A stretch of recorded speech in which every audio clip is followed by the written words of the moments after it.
इस सब के बीच में ताइवान में चीन की चालबाजी अभी भी जारी है, लेकिन ताइवान क्राइसिस के बीच चीन और जापान में तनातनी बढ़ गई। चीन की आक्रामकता को देखते हुए जापान ने अपने द्वीपों पर बड़ी तैयारी शुरू कर दी है। जापान उन द्वीपों पर मिलिट्री और मिसाइल तैनात कर रहा है जो चीन के करीब है। हालात पल पल बदल रहे हैं, क्योंकि अब जापानी थिंक टैंक्स ये भी कहने लगे हैं कि शी जिनपिंग ने वॉर प्लान बदल दिया है। रेड आर्मी के टारगेट पर ताइवान नहीं बल्कि जापान है।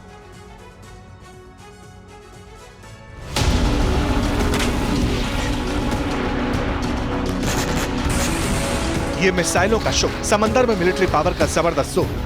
चीन की इस आक्रामक नीति को प्लान ताइवान का हिस्सा माना जाता रहा है, लेकिन अब दुनिया के थिंक टैंक को इसमें बड़ी साजिश नजर आ रही है। आगे बढ़ने से पहले ग्लोबल टाइम्स की हेडलाइन पर गौर कीजिए। इसके एक एक शब्द को सुनिए, समझिए। इसमें लिखा है, टोक्यो की मिलिट्री टेंडेंसी क्षेत्रीय तनाव और जापानी आक्रमण के खिलाफ प्रतिरोध के युद्ध में जीत की सालगिरह के रूप में अलार्म है। मतलब ये कि जापान के वेपन प्रोग्राम और नए डिफेंस बजट पर ड्रैगन को नाराजगी, गुस्सा है, चिढ़ है, क्योंकि एक बार फिर जापान अपनी सेना बनाने की तैयारी में जुटा है, अपने हथियार बना रहा है। ये डिटेल हम आपको आगे बताएं, लेकिन ये संकेत है, संदेश है कि चीन का प्लान जापान क्या है। जिनपिंग के सरकारी भूपों में आगे क्लियर लिखा है कि चीन एक्सपर्ट्स का मानना है कि इन संकेतों से न केवल ये पता चलता है कि टोक्यो अपने शांति संविधान से अलग हो रहा है, सैन्य विस्तार कर रहा है, बल्कि ये भी कि जापान स्ट्राइक करने की अपनी क्षमता को भी बढ़ाने में लगा हुआ है।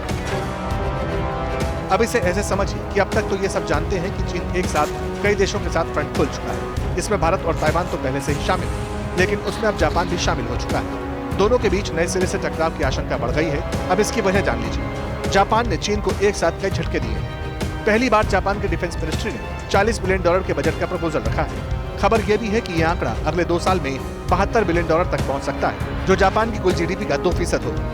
यही नहीं, आगे बढ़कर ये 20% तक जाएगा। सेकेंड वर्ल्ड वॉर के बाद शांति का रास्ता अपनाने वाला जापान फिलहाल सैन्य खर्च के मामले में दुनिया में 9वें स्थान पर है। जापान का सैन्य बजट देश की जीडीपी का 1.1% है। दुनिया के सैन्य बजट में जापान की हिस्सेदारी महज 2.6% है।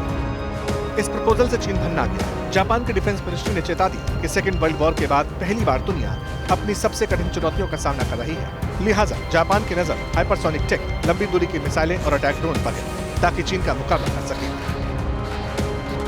जापान अपनी हाइपरसोनिक मिसाइल तकनीक को आगे बढ़ाने वाला है और जल्द ही अंडर डेवलपमेंट स्क्रैमजेट इंजन की लॉन्चिंग करने जा रहा है। जापानी मीडिया में खबर है कि टोक्यो विदेशी धरती तक पहुंचने में सक्षम 1000 से अधिक मिसाइलों का जखीरा तैयार करने वाला है। यकीनन दुश्मनी अब आंगन तक पहुंच चुकी है और दुनिया एक और महायुद्ध के खौफ में सहम रही है, क्योंकि एक तरफ है चीन तो दूसरी तरफ है जापान और सुपर ताकतवर देशों की फौज। इस सब के बीच में आपको बता दें, हर वक्त बदलते हालात को देखकर जापान अलर्ट है। उसे पता है कि जंग के लिए सिर्फ एक चिंगारी भड़कने की देरी। ऐसे में वो आइलैंड पर किलेबंदी कर रहा है। जापान और जर्मनी, इन दोनों को अनप्रेसिडेंटेड अमेरिकन सपोर्ट है।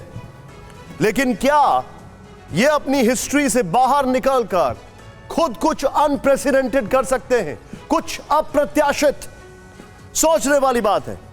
अपने आइलैंड्स से चीन को जवाब देने के लिए जापान ने कई और बड़े फैसले किए। चीन की जॉइंट ड्रिल के बीच जापान ने अपनी सेल्फ डिफेंस फोर्सेस को एक्टिव कर दिया। एयर डिफेंस वाली मिसाइल ताइवान की तरफ मौजूद द्वीपों पर तैनात करने की तैयारी शुरू कर दी है। जापान की योजना ईस्ट चाइना सी में आइलैंड्स पर सुरक्षा मजबूत करने की है। जापान नानसेई द्वीप समूह पर तैनात मिसाइल और इलेक्ट्रॉनिक वॉर यूनिट्स को अपग्रेड करने जा रहा है।